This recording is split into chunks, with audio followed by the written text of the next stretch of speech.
في هذه المناسبة لا يسعنا إلا أن نوجه تحية متميزة إلى قناة الجزيرة.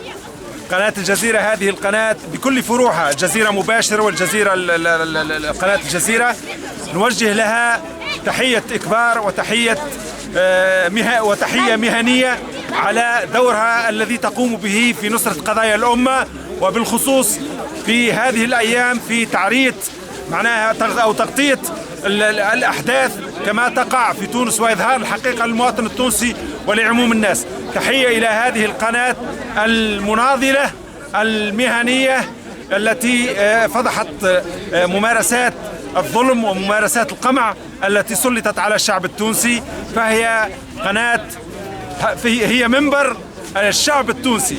وما قيل في وسائل الإعلام التونسية من تنديد بهذه القناة هو لا يمثل إلا فئة قليلة من المنتفعين من الدكتاتورية ومن الظلم. أما باقي الشعب التونسي فبالأكيد أنه يعتبر أن قناة الجزيرة هي قناته المحببة والمفضلة، ومنها يستقي الأخبار، وأقول عليها ربما يعول أن تكشف له المستور. فتحية لكم يا رجال الجزيرة.